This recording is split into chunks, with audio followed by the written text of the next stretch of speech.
Hello and welcome back to another episode of Tank Observers. My name is Jackson McCarty, alongside my co-host Chris Barr. And Chris, what are we doing today? We're looking at defensive backs because that is what we have left. I want to do special teams, but I don't think there's enough people to look at. And I don't doubt he thinks much more. I'm not real sure we would have enough to fill out the 4 or 5 question format that we've been going for. But yes, this is the conclusion to the 8-9 episode long series we've been doing. So expect the next episode that'll come in and around sometime next week to be something completely new, completely fresh. If you're tired of this, congratulations. But if you're not, you get to watch it and bid it a good farewell. Let's go ahead. Let's not waste any more time. First off, Pat Surtain is a top 5 player in this class. Buy or sell, Topher? I'm selling. It's personal opinion. Fair. I just Most believe of these are. Here's the deal. When it comes to this particular class, it's loaded with talent and crazy amounts of athleticism. Right. You have to balance it. He's very talented. But there are some people in this class that are just as good or just crazy, scary athletes. Maybe in another class he would be a top 5 talent. He's very good. He's very, very good. And frankly, last year, maybe he would have been right next to Jeff Okuda at the top of the board. But for this class, for me, he's behind Trevor Lawrence. He's behind Penei Sewell, Justin Fields, Micah Parsons, Greg Rousseau, who he is. He came in Jackson at 16 on my top 50. He's number 5 for me, and even bumping him out of my top 5 and to number 7, I think Kyle Pitts is one of the best tight ends, at least I have seen since I've started doing this. He's wild. I give him a floor of DRC, Dominique Rodgers-Cromartie, when he was with the Giants, which was still good, still a ball hawk, still a shutdown guy before he was released. And a ceiling of Patrick Peterson, because he just has that same ability to undercut routes and just overall be shut down. You know, you're not going to outrun him. And maybe Pat Pete was a little prone to getting lost in zone coverage early in his career, but he picked that up. He cleaned up his game, and I think he has the same type of talent that we saw out of him. Those two. Pat, yeah, like you were talking about, Pat Pete ended up becoming a very great corner. I think Surtain is pretty comfortably a top 5 player in this. I don't know that he'll be a top 5 pick, but even sitting at 4 with Lawrence, Fields, and Sewell sitting in front of him, not in that order, I think he's almost a virtual tie with Parsons. Either way you want to go with that. I've got it 4A, 4B. Whichever one you want to put at 5 doesn't really bother me either way. But he's been a stud for years, and if you've been watching these, production over a long span of time is so important to me. I'm not a one-year wonder guy. I don't like to get all hyped up on players that have only had one really good year of production, unless you're drafted by Washington, in which case I'm glad I didn't buy a Haskins jersey. But Bama is not new to having stud defenders. Surtain just happens to be another name in a long list of them, but I think he's been one of the better ones we've seen in quite a long time. I don't disagree. He's really, really good, and this is a very top-heavy class. It's very top-heavy. If you were stacking it like books, they would fall over. Tumble. It's really that fat at the top. It has depth, but not the same as we've seen from some of the past couple of years. And these guys are all at the top. Surtain's right up there with them. But for me, he happens to fall out of that top 5, top 6 area. Just slightly out of that window. Misses. So we've covered what is presumably both of our cornerback ones. For sure. Let's go ahead and figure out who we think cornerback 2 is. Are you buying on Caleb Farley or are you buying on Shaun Wade? Give me some Shaun Wade. I'm a big Ohio State corner guy.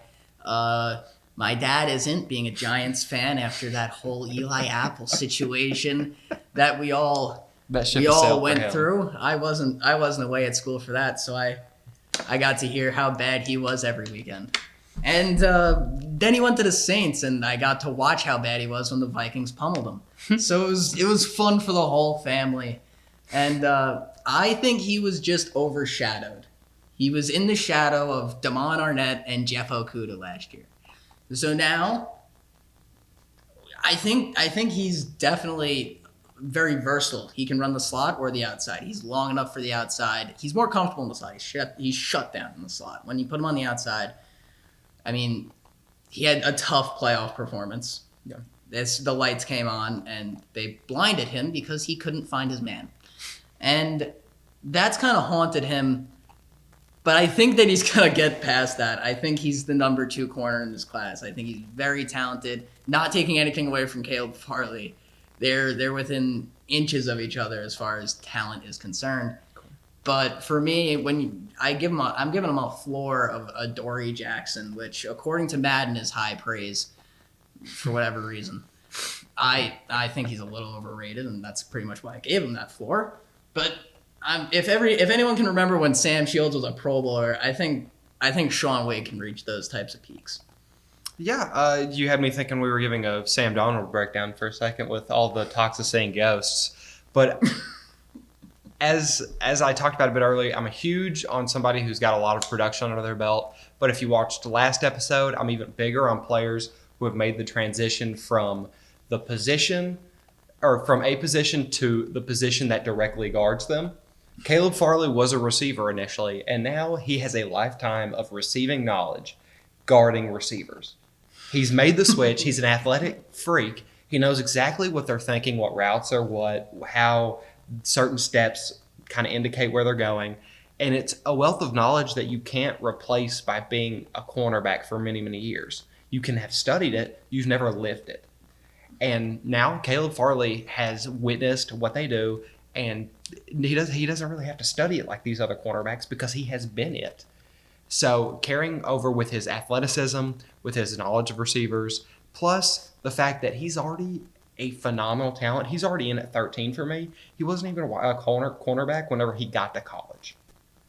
It took him a year before he became a corner. And now he's already the 13th on my top 50 big board in the entirety of college in a position that's new to him. So given time in a system that is friendly to him and lets him develop, I think he could end up surpassing Pat Surtain when it's all said and done. Not as a prospect, but in his career, I think he has a higher potential.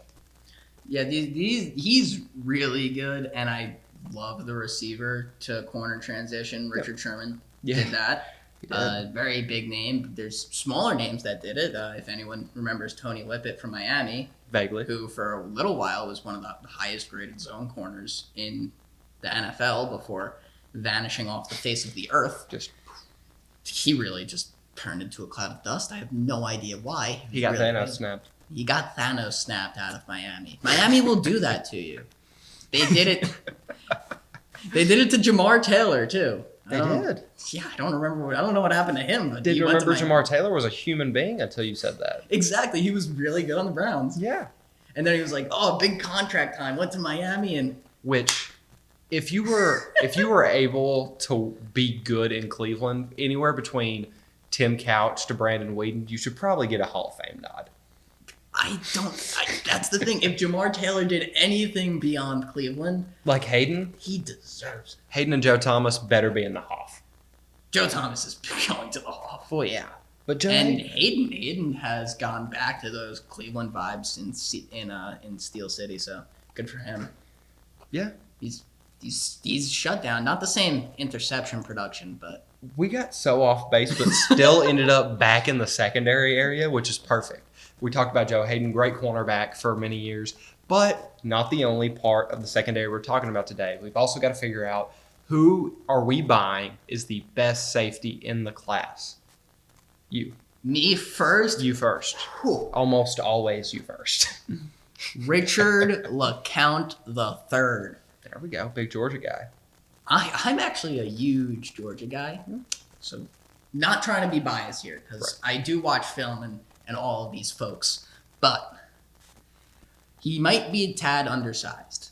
But I love his ball hawking tendencies at safety. He plays the deep back. He's a little too small to cover the box. So, there's drawbacks. Being undersized, he's not as strong a tackler on the big boys. Them thick boys take him down. Probably would struggle with a guy like Jordan Howard, for sure.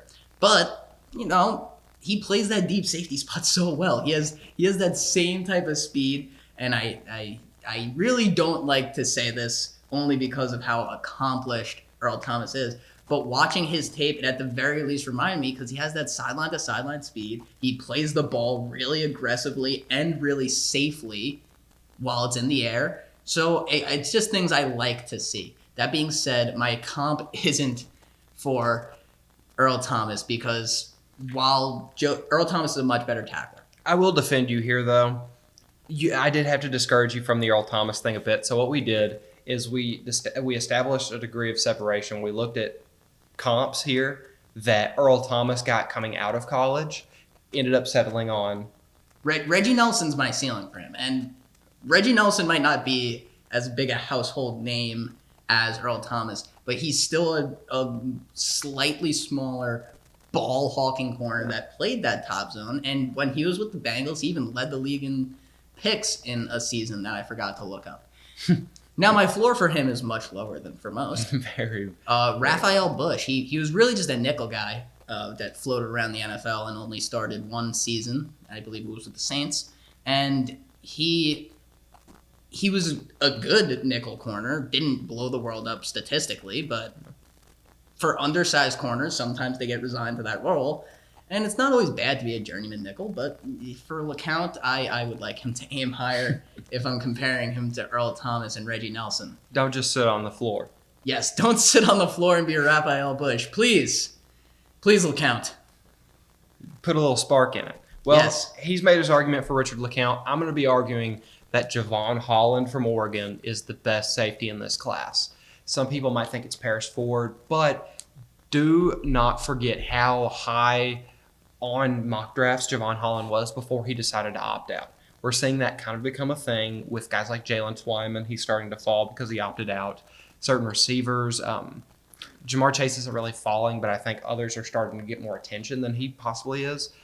But Javon Holland, once he's back performing in front of teams, especially at the Combine and Pro Days, Lord willing that we have those this year, Yes. he is such an athletic freak, and he's so versatile. He can play any position along that back line. Slot corner, outside corner, either safety pick. He's a jack of all trades. And while that might not stand out as the best thing to be, maybe you do want to be kind of a specialist but be really good in that area, he has such versatility, and the safety position this year isn't that great that I think it does elevate him because it'll keep him on a roster much longer than maybe any of these other guys can lay vouch to. Wow, really throwing shots around at Richard LeCount. LeCount would be my 2 and the Paris Ford my 3, but still, I prefer Javon Holland's ability to just fit in just about anywhere. Now, That's fair. yeah. Another developing segment we've been doing, our most underrated player at these positions. I'll go ahead and kick mine off. Paulson Adebo. I loved him last year. And if you've been watching for a long time, you'll know that I had him over AJ Terrell and I had him over Trevon Diggs last year. That last one is really looking good right now, by the way. He's a rangy outside corner. He's got a bit of Trevon Diggs to him. He's really good in press man, but he's got a bit more development in zone that was really missing with Trevon. And I don't get the reason for Adebo's slide because if he just adds a little bit of weight, he can isolate one side of the field. And I fully believe that. It's just the fact that he's a bit under 2 bills right now that's really holding me back. Here's my only issue with isolating a side of the field. Now, when you say isolate a side of a field, it makes me think of people like Richard Sherman. I'm not talking Revis Island. I'm talking about Xavier Howard. I'm talking about he can lay down the law on that side. He's not going to put up some ludicrous 30 QBR like Revis had, but he was scary. He can hold them to some real shallow numbers and only picking up whenever maybe they blow the top off of him because he does like press man. And while he is good in zone, if he gets too caught up in that, I could see it being an issue. But if he has a little bit more weight, I don't even think they'll be able to get past him. So yeah. I mean, yeah, all right. Yeah, because Trevon Diggs was Trevon Diggs was I was rooting for him just purely because namesake. Yeah. But then it got so bad when he was when he went to the Cowboys. Like I gave up completely. Former Minnesota royalty. Exactly. I almost wish that we drafted him, and then like I'm watching on the Cowboys and I'm laughing like, oh, I remember when I wanted him on my team. He had that 2-pick game, and Madden was like, hey, 2 overall for 2 picks. Like, what is wrong? All right, but my underrated corner, and if anyone watching this was watching football in the early 2000s to like early 2010s range, like mid 2000s, maybe, I don't know. Just that decade, really. Yeah, if you've been watching, you'll know that Asante Samuel is one of the greatest ball hawks since 2000. Yeah. He Namdi, and him, Namdi Asamoah, all just those early 2000s guys who paved the way for Cortland Finnegan, a name I haven't thought about in a while. Finnegan. Well, Asante's son, Asante Samuel Jr., Yes. is entering the league this season just as big a ball hog as his dad, living up to the namesake. And he's really, really good in zone coverage. But, man coverage. Yes. He needs to work on his zone a little.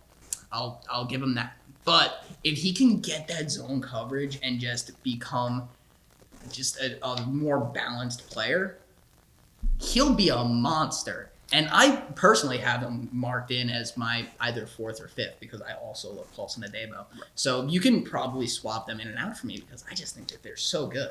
Something I did want to check just before I embarrass myself. He already has 3 picks on 7 games this year. Asante Samuel Jr., which I knew it was a lot, but I wasn't sure if it was 3 or 4. But I do agree to an extent that he is a phenomenal ball hog. I don't know that I want to say he's as good as senior yet. But, I want him to be. But him and Adebo fight out right there, and then I have the Georgia cornerbacks fighting out as well. So my comps for him, I give him a floor of Tre'Davious Ward, which is a bit of a high floor. I'll even admit that because I think that his floor is slightly higher than perhaps an Adoree Jackson. I know Tre'Davious might not have the same name as Adoree Jackson, as Adoree Jackson was a first-round pick, but he's also a slot corner and more of a return man. So Tre'Davious Ward's a lockdown man corner for the Chiefs. I give him a ceiling of Byron Jones because Byron Jones is a long, shut-down corner, and if Asante reaches his peaks, I could see him being a Pro Bowler. So I'll make my case. Fair enough. We have now reached that point in the show where it is my time to get out of the way and let Topher take the wheel. So Topher, go for it. JC Horn, you're not getting out of this just because you have a great name. Just saying. Just saying, JC. Because I am so not impressed. So not impressed. I am so not impressed. You rely far too much on being right. Because you guessing the routes that your receivers are going to run while you're actually rather good at it. I watched your tape. If I watch just games, there are literally times where you will turn your hips the wrong way just because you think that he's going in that direction, and then you have to recover. And yes, you're athletic, so sometimes you do recover, and sometimes you can get the pass out of the way. But when you're not, and you won't be in the NFL, I can tell you that much, because receivers are a lot better there, and if they put an outstep on you and you just follow it like you normally do, you're going to be gone on the wrong side of the field. Stephon Diggs is going to take your ankles. So will Keenan Allen and Devontae Adams. Probably the 3 top route runners in the NFL. Not to mention, you probably won't keep up with Stephon Diggs. No, it's just a thing. The other 2, maybe. But you got to stop trying to guess, buddy. And for that reason, I am so not impressed. All valid reasons. Actually, fairly tame compared to what you did to the linebacker last week that I'm failing to remember the name of right now. Don't worry about it. He got his lesson. Oh, it was Cam McGrone. Yeah, he deserved it. Yeah. And yes, I went a little easier on J.C. Horn. Mainly because there aren't as many flaws to your game as there were for poor McGrone, who cannot cover if you ask him to nicely. Your floor, if you're watching this, which of course you are, your floor is Artie Burns, which, I mean, at least he's on a team. I was thinking Eli Apple, but I found out he was a free agent, so I didn't want to go that far. Don't want to be too mean. Yeah, he's on the Bears at least, even though he started as the Steelers and was a first-round pick. Your ceiling's Altron Werner, so, he made a Pro Bowl before vanishing Thanos snap style. Thanos snapped. He disappeared from the world. So, I mean, yeah, maybe you'll have a Pro Bowl season before you disappear too, Yeah. Well, that is the conclusion of this series. I wish we would have bought some of the confetti poppers or something. That would have also been atrocious to try to edit out in the back cut because just would have been an issue. But yeah, so next episode is a complete mystery to you guys. So do we even want to give them a hint as to what we're thinking, or should we just? It's a mystery to me too. I'm pretty sure I came up with an idea that I forgot. So You did. hopefully he remembered it. I got it down, Pat. So that next episode will be out shortly. But as always, my name's Jackson McCarty. And I forgot to think of something funny to say. We'll see you guys next time. But is he the best player in this draft on his own? Without a doubt.